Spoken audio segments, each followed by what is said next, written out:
रुख करते हैं सियासी मंजरनामे का। पीटीआई हुकूमत में करप्शन की नई दास्तान। चेयरमैन पीटीआई की अहलिया की दोस्त फराह गोगी के ज़ाहिरी और गैर ज़ाहिरी असासों में 4,520 मिलियन रुपए का हैरत अंगेज इजाफा। टैक्स एमनेस्टी स्कीम से भी भरपूर फायदा उठाया। फराह गोगी, एहसन जमील गुज्जर और उनके पार्टनर्स के 102 बैंक अकाउंट्स की कुल मालियत 14.5 अरब रुपए है।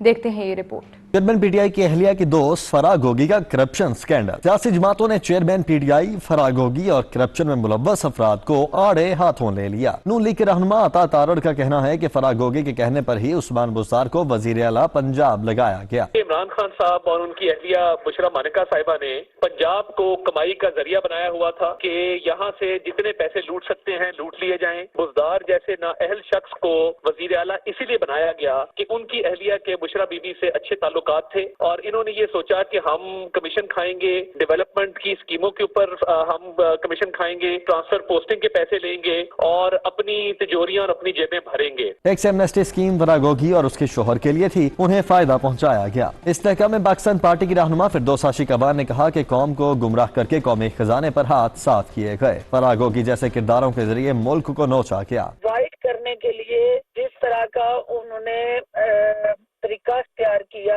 सियासी लबादे में कौमी खजाने को लूट मार के जरिए खाली करने का ये जो भयानक तरीका वारदात था वो बेनकाब हुआ है। और मैं ये चाहूंगी कि ये जो इंकशाफात और हकायक हैं, ये वक्त आ गया कि कौम ये जानना चाहती है कि ये किरदार जो है वो कैफरे किरदार तक कब पहुंचेंगे, कब हम इनको जेल की सलाखों के पीछे देखेंगे, कब कानून जो है हरकत में आएगा। माहिर कानून राजा खालिद ने कहा कि हैरान कुन तौर पर फराह गोगी के एहसासों में इजाफा हुआ। हैरान कुन हद तक और गैर ज़ाहिरी जो उसके एहसास है 15,300% तक इजाफा हुआ जो एदाद शुमार सामने आए। फिर दिसंबर 2019 को एक प्रॉपर्टी टाइकून है पाकिस्तान के, जिन्हें पूरा पाकिस्तान जानता है, पूरी दुनिया में जाने पहचाने जाते हैं, उनके साथ उन्होंने आउट ऑफ दी कोर्ट मायदा करके यूके क्राइम एजेंसी ने जो 190 मिलियन पाउंड्स थे पीटीआई की हुकूमत को वापस किए थे और जो सरकारी खजाने में जाने चाहिए थे